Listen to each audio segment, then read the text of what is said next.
watching Coast Life, and summer is heating up, and we want to keep all of our community members safe, from the little ones all the way up to the elderly. So in order to do just that, we've brought our friends in from Peninsula Home Care. Holly and Jordan are joining us on the Coast Life couch today. How are you ladies? Doing great. Thank you so much. Thank you for having us. Oh, thank you for being here. This is really informative and some important information. Absolutely. I mean, especially when summer, as we know, it gets pretty hot here on Delmarva, and I think a lot of times, especially walking up and down the boardwalk, people spending long days at the beach, people are spending a lot of time out in the sun. And for our more elderly community members, it can be hard to take care of yourself in the summer heat. So what are some things that we can do to protect them and each other? Yeah, absolutely. And as we get older, there are some changes that go on in our body. We don't sweat as much, so it's harder for our body to regulate our temperature. So it's really important to kind of use some tips and tricks to keep ourselves cool in the summertime. I tell a lot of my patients, they want to get out, they want to do their gardening, they want to be outside. So making sure that they're wearing hats, keeping themselves cool. If we have any kind of diagnoses that make it harder to breathe in the humidity, such as COPD, emphysema, asthma, CHF, making sure that our oxygen tanks are full, making sure that we're bringing them outside with us as well. Energy conservation is huge. Having chairs available if we need to take a seat, that really helps us so that we're not using all of our energy just to keep ourselves standing up. Using our equipment like a cane or a rollator or a walker, that really helps as well to conserve our energy. We don't want any falls to happen. We don't want to become overheated. So all of those are really important when we want to make sure that we're staying as independent as possible, doing our activities that we would normally in our day-to-day life. And so what are some preventative things that people can do, and maybe if they are going outside, how should they prepare beforehand?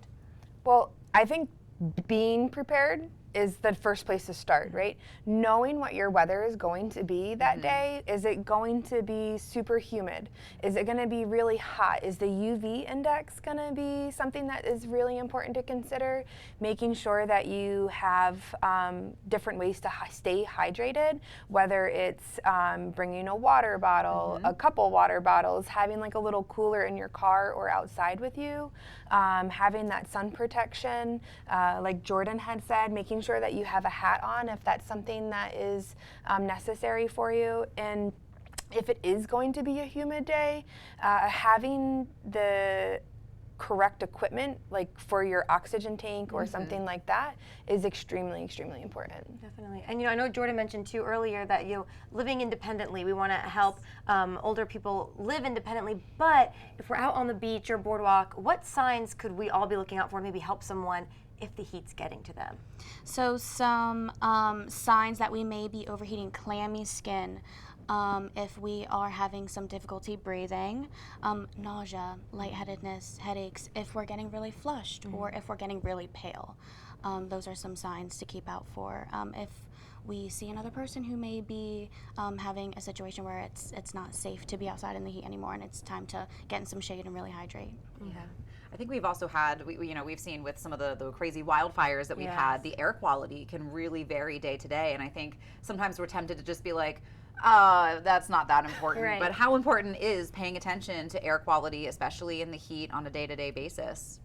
Well, I think it's sounds obvious, right? That if you have COPD or you have asthma or you have emphysema, staying inside on those types of days is really what's going to be best for you and your lungs and your health at that time. But if you have to go out, being aware of your surroundings, knowing how long it's going to take you to get from your point A to point B, and being prepared, making sure that, like we had talked about, the oxygen tanks or are charged up, that they have what they need. Maybe you wear a mask if you have to go outside.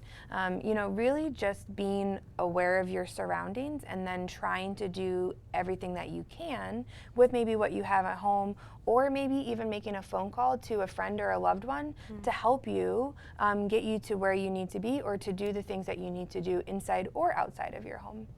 Definitely, yes. It's a great place to retire, and I think we talk a lot about pets, maybe kids in the heat, but it's important to remember our retirees and our older adults during this time. And I think it sometimes can be easy to forget because we're so used Just to kind of it, right. Sometimes the out of sight, out of mind. Right. Everybody's always care about the pets, the kids. So I think it's a great reminder. Yeah. Absolutely. So thank you, ladies, for coming in today. Yeah, thank you so much for having us. Of course, very helpful, very informative. Thank you. Thank you.